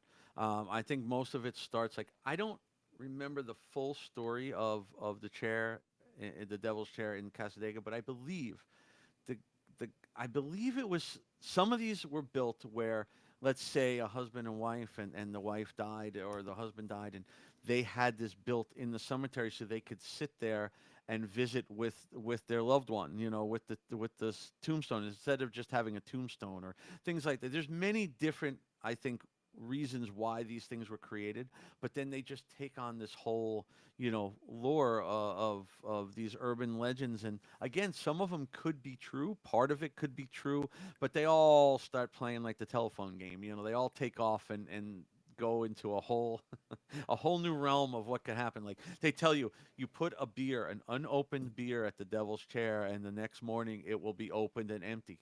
Yeah, because the guy that lives right behind the cemetery is an alcoholic, The and caretaker's like, he's don't getting, mind if I do. yeah, he's getting free beer every night. So, and That's a good there was gig. beer on the chair when I was there. That's hilarious. I So, mean, and there's something to be said about people bringing offerings. It's like you said that yeah, people, like thousands of people visit Robert the Doll and they're bringing their own energy and their own who knows what attached with hmm, them. And, probably similar with these devil's chairs, we don't know yep, what's being done at them. And the exactly. offerings that are being given and the energy being left there. There is what would you even call that? There's a grave in I know that word, but I'm trying to think of what because it's one of the it's not like a tombstone, it's one of the cement like Mausoleum? Mausoleum. Yeah. toppers. No, on top of the grave. You know how they're like the Oh, flat, okay. almost Yeah, like I the know what you mean. plaques, I guess. Hmm. But there is one in Salt Lake City that a lot of people visit and leave tributes to, and like coins and stuff like that. It's the only thing listed on it is that I believe it's like it's the victim of the beast is what it Mm, is. And so okay. like it doesn't have like a name on it. It's just the name is victim of the beast and like 666, and it's just like, oh, that's interesting. But people go, like they will travel to find that grave in Salt Lake City and leave the Right. coins and leave offerings. And it's a fascinating, really sad story if you look into who actually that grave belongs to. It's like Most of them are. Yeah. probably not really supernatural, but like whoever decided to invest in putting that tombstone or whatever you want to call it on there, it's like, well, Well, that's sad. superstition, right? More Yeah. Well, you maybe. know what it is? It's like when we talk about dolls, everybody always asks why. Me and Joe Frankie, we were just at MegaCon, and one of our panels, we were talking about haunted dolls. So we were talking about dolls in general. He talked about Annabelle because he worked at the real Annabelle. So he talked about Annabelle. I talked about Robert, but we explained to people. Uh, People say, why do dolls get haunted? You know, we don't believe, well, first of all, I don't believe that anything can possess a doll. I think they could use it, and they could attach to it and things like that, but they're not like possessing the doll. But um, one of the things is most dolls, what do when, especially with a young kid or somebody, they get a doll, they treat that doll like a person. So you're acknowledging it. And the more you talk to it, and it's almost like investigating. You're talking to an imaginary thing. So you're talking to it, you're acknowledging it. This is what happened with Annabelle originally. You're talking to it, you're acknowledging it. Eventually something came in there. It's the same thing with the devil's chair and with things like that, or even around Robert, everybody's energy is going in there and they're acknowledging it and they're communicating with it and they're talking to it and it's pulling more things in. So it's the same thing. So, like, yeah, look, all the dolls on eBay are not haunted dolls, but um, but if you buy that haunted doll that somebody says is haunted and made up a fake story to sell their $5 doll for 400, when you get it and you believe it's haunted and you keep talking to it and you keep playing with it and you investigate around it, you may eventually make that thing haunted. And that's why we tell everybody, like my team members, except for one that's, I know she's not listening, but she'd be getting yelled at right now anyway. Don't Yeah, ever Dano. investigate in No, your house.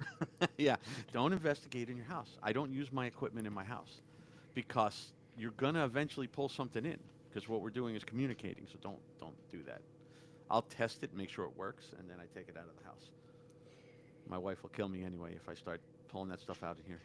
yeah, we've So stumbled into the dark side of the paranormal web where there are people that actually like take dolls and play Mm. these paranormal games, for lack of a better term, to haunt the dolls and then sell them.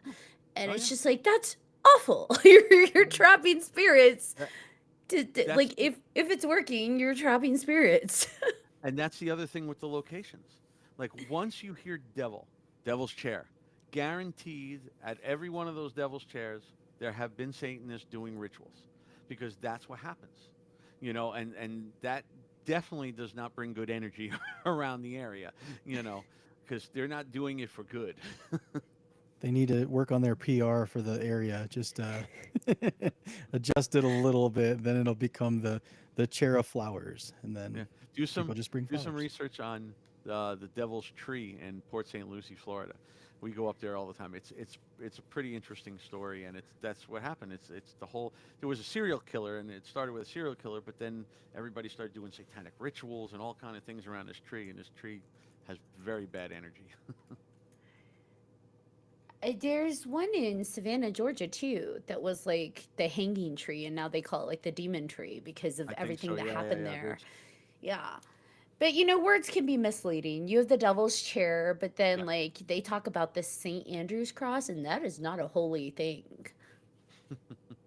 There's a lot of stuff out there that you know we don't That was a fully know. dirty joke, I guys. do. That went over BJ's head. Yeah. Well, no. So I kind of got stuck with the Annabelle and the dolls thing because so all Ashley and John know that, like, well, I mean, that I dream a lot, and it's a lot of weird stuff. And it hasn't happened a lot lately, but the past, I would say maybe a couple weeks, I had sleep paralysis, right? And I haven't had Mm. sleep paralysis in a long time. And this most recent time, I fell asleep. I started having sleep paralysis, but I it was like I entered a dream, and Annabelle came around the corner and like peeked around and looked at me, and then I was like, nope. And then I took myself out of the sleep paralysis like that, and I've never done that ever before in my life. Like I was just like instantly, like I felt the sleep Well, paralysis. I saw the doll, and then I was like, that's not gonna happen tonight or today. Uh-uh. And then I what? just snapped out of it. Not today, doll. Yes, that's one of those things. Don't play. Don't test it. You No, know, it could have been nothing, but you don't want to know. You know. uh-uh. Robert asked, "What about demonic pets? Is that a thing? Okay. Banicula? Now, Are we talking about like hellhounds? What do we like? Are that's actual pets? well. I think. Well, there's a lot of people. This is where you start getting into the controversy again. There's a lot of people that believe pets and can get possessed by demons and ghosts and everything. And I don't believe that because I don't. But first of all, there's no reason that a demon or something is going to get into an animal. I mean, do animals come back? Yes, I believe my old cat is here. We have as much proof as you can possibly have. We have, but um, as far as like, we'll get it all the time. Oh, I believe there's something in the house. I'm hearing things. I'm seeing things. My cat is acting crazy. How long have you had a cat? you know, you're staring at the wall. I said, yeah, well, my cat can stare at the wall for 4 hours when an ant that's on the ceiling that you can't even see. So to judge an animal like that is kind of tough because they're animals. But we do believe they have a heightened sense. I believe they can sense a lot. I don't truly believe that they can possess an animal, and that's why you go back because you got Eli Roth who comes out with my possessed pet or whatever it was. He did a whole series on it, and I don't know. I don't know what to say on that. It's just a lot of people that that's what they believe, and what are you going to say? Can you prove it? No, we can't prove it, but I think they will sense things and they can act pretty crazy, but I don't think they could be possessed or you know. Yeah, because I feel like that'd be some pet cemetery stuff. You gotta expel the animal's I was just gonna say spirit that. out before you shove something in. Well, Because I feel like part of when we talk about no matter what you ascribe to, different religions, different beliefs of where demons come from, I think they all kind of agree there has to be an opening, there has to be a willingness. And mm, I don't know what asshole cat is out there saying, yeah, pick me, take me. Like I don't, but I could de- be wrong. demons just and again, I'm going to say this is my opinion. Demons just don't float around and wander into your house. M- Most of the time, they are summoned in one way or another. It doesn't mean you took out a Ouija board and called Satan, but they had to be brought in for some reason. If you're a person, like I tell people, when you're using a Ouija board, the Ouija board is a piece of wood. It's not a magical device. It's your intent and what you're doing. So if you're there looking for a loved one and you're grieving, you're already oppressed, and you're trying hard to connect to something, then something has a chance to come in and trick you. Things like that. So it's not. Yeah, they're not just wandering around everywhere, just waiting for your cat to look at them wrong or something. You know. So then that begs the question when we're out there in the paranormal world trying to investigate and trying to connect with things and receive things, are we priming ourselves, accidentally Yeah, summoning? I mean, well, you're not, but you're not calling up. You're doing it in a, again, controlled sort of. As long, I would assume you know what you're doing. You know how to protect yourself. You know what you're doing. You know what to believe, what not to believe. I think it's more along those lines because, like, all these people that have channels and YouTube channels and stuff, and they're running around demons, demons. I saw two demonic locations in one night. No, no, they're not.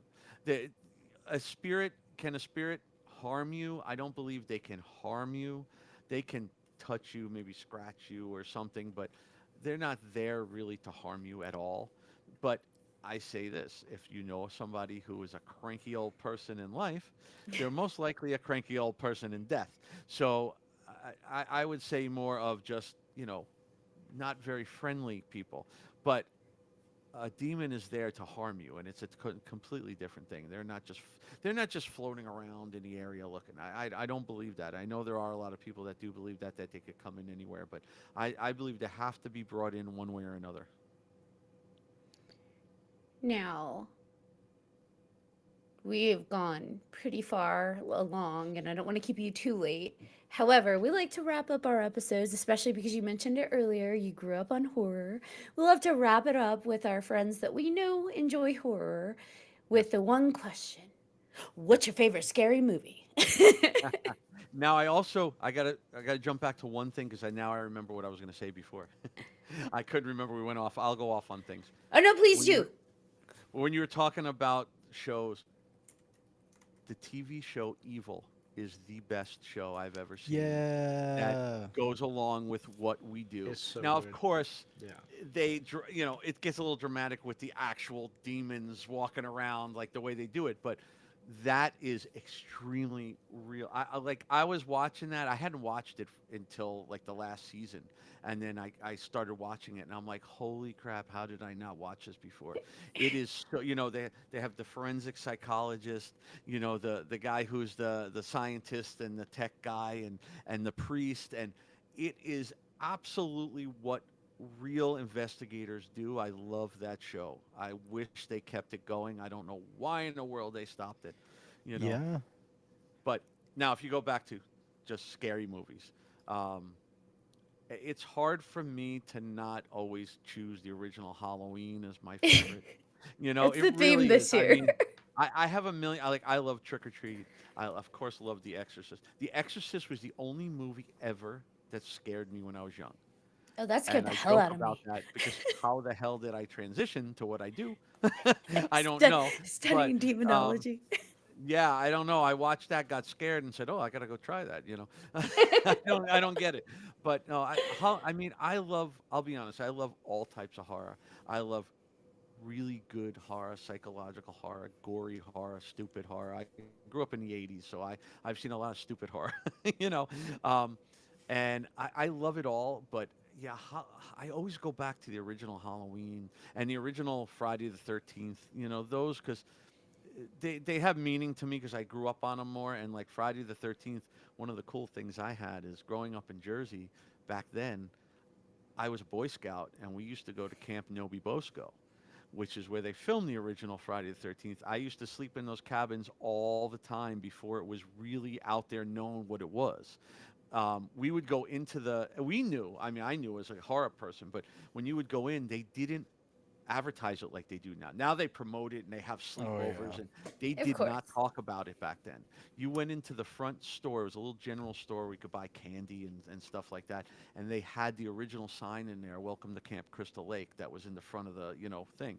That was in there, and that was the only time you talked about it. But I mean, you think about when you're like 10, yes, just like that. Um, exactly. But when you're like 10, 11 years old, it's fun to see who's kind of got the guts to sneak out of that cabin at 2 o'clock in the morning and jump in that lake. Because when you get down to that lake, it looks like the scene. Did I you mean, do it? we, yeah, we did. And somebody always had a mask and scared everybody. It's Of just how it course. was. But we slept in those were the actual cabins from back then. I mean, when I was there, it was not too long after they filmed the movie. So, and again, they didn't talk about it much. So, yeah, so I like the original stuff. I have a little, I've met, look, doing the conventions too. I love going along and being, I'm a celebrity guest at a lot of these shows. And I've done a lot of horror conventions, and I've met a lot of people. Like one of my favorite people was Felicia Rose, who was, from Sleepaway Sleepaway Camp. Camp. That was just like the greatest thing to meet her, because that when that came out and you grew up on that, that was just like the shocker film of the century at that time.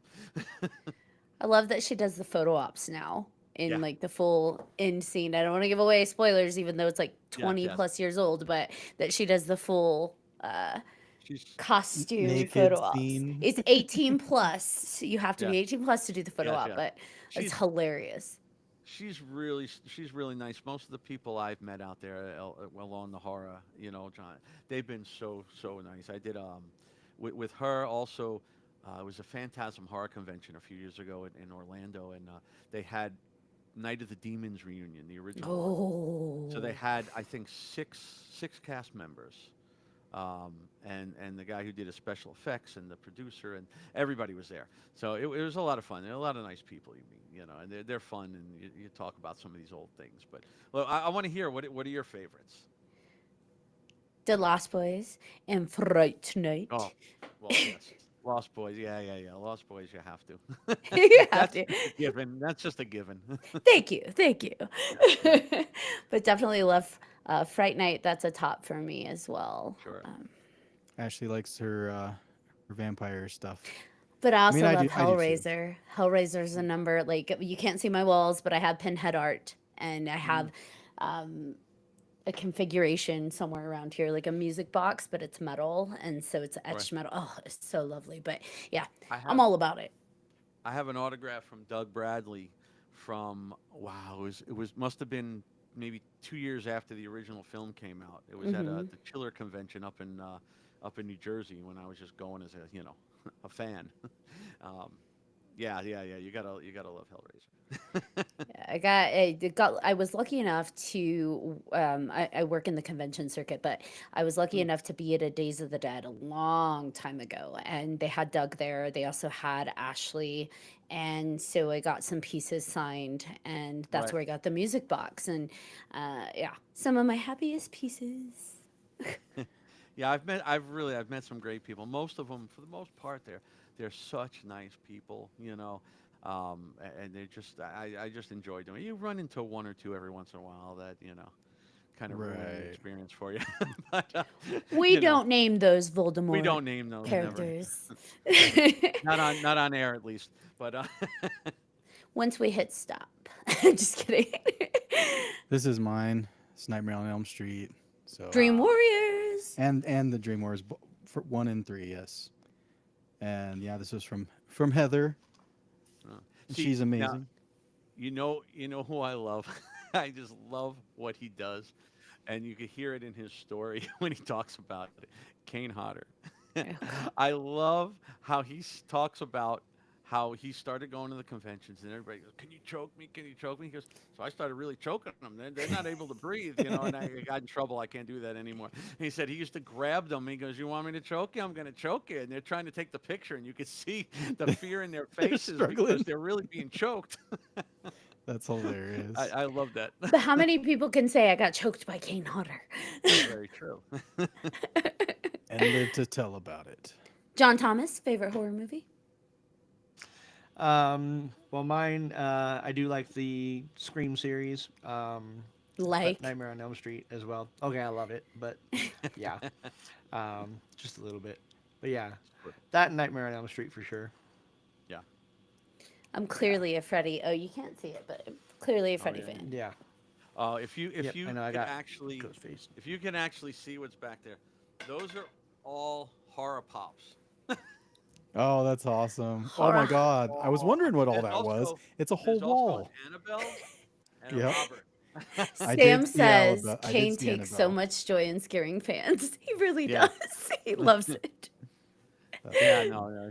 He just enjoy. I could assume like at the beginning, he was known for that, and they said, oh, people would say choke me, and he said, all right. And he's a strong guy, he's not like a small guy, so yeah, I don't I think mean, that was a he's good been in the idea. convention circuit for a long time now, and Yeah, it doesn't get old for him. You watch him at shows even now doing like his photo ops, and he'll do yep, like the Jason photo op and then just a regular Kane one, and he's having mhm, a blast. Every single yeah. Oh person, he's yeah. having a blast. That's how you know if you want to know like is this person going to be fun to go talk to or whatever when you're at a convention, stand behind a little bit and watch them interact with people. You'll see the difference. You'll see people who are there just to make a dollar off their autograph and people who want to talk. Like Yeah. when I'm sitting there, people come up to our booth sometimes in our tables and they'll talk forever, and I'll, as long as I'm not holding up a line, I'll talk to everybody all day long.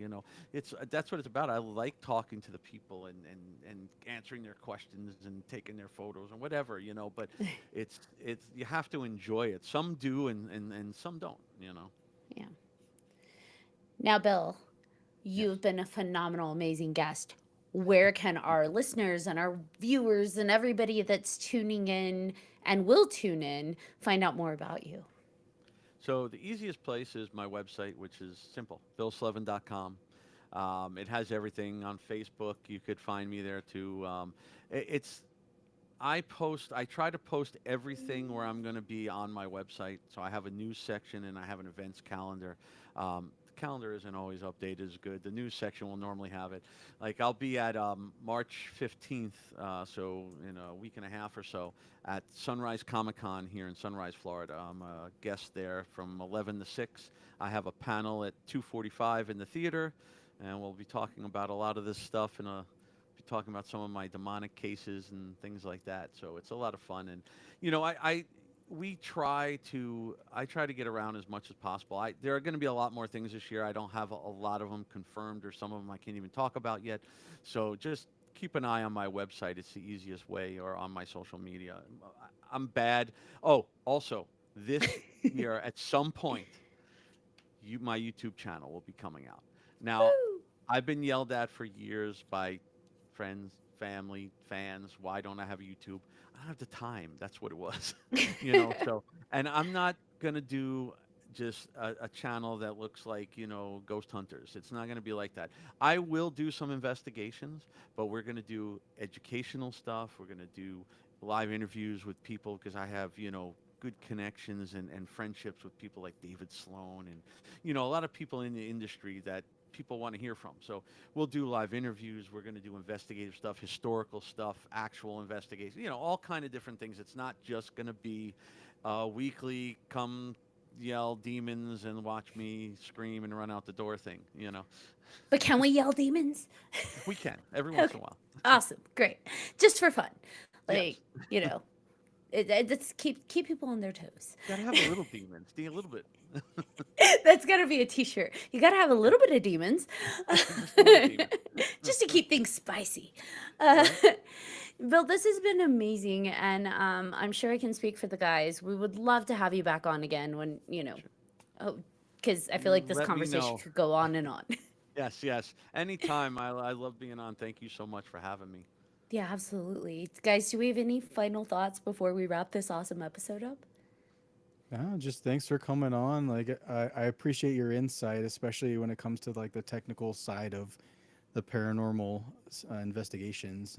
I'm always on the lookout for just learning, right? That's the Right. point of this, is just learning from each other and hopefully not stepping on each other's toes, because that I hear is We're a not in problem for some competition. people. I know, right? Some They don't people make it understand that that out way. there. We're not in competition.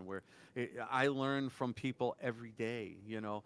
Even though I've been doing this for so long, I have a PhD in parapsychology and things like that. That doesn't mean I don't learn from everybody. I learn from people who are brand new. Sometimes they'll do something or say something I didn't even think of.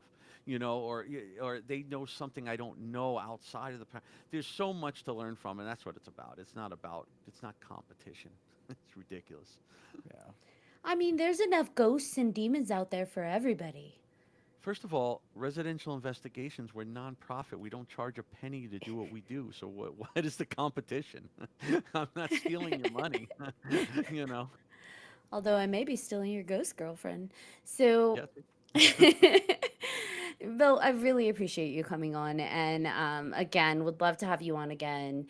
And yeah, John Thomas, do you want to bring us home? I sure do. Maybe. Just kidding, of course. No, seriously, Bill, thank you for coming on. Learned a lot. And like you all have said, not a competition. We definitely need to work together. Imagine what we can actually accomplish when that Yeah. does happen, if that ever happens.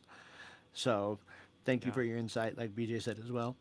Thank you to all of our listeners and our viewers for listening and watching this episode of 300 Podcast with your hosts. I'm John Thomas. I am Ashley Lunar Goddess. And I'm BJ Segura. If you have any questions, comments, or episode suggestions, please feel free to email us at 3hauntedpodcast@gmail.com. And if you haven't done so already, please like, follow, and subscribe to all of our social media. You don't want to miss amazing guests like Mr. Bill here. Also, don't forget to check out 3hauntedpodcast.com where you'll find all of our past and current season episodes, as well as guest information and all kinds of awesome merch. Until next time.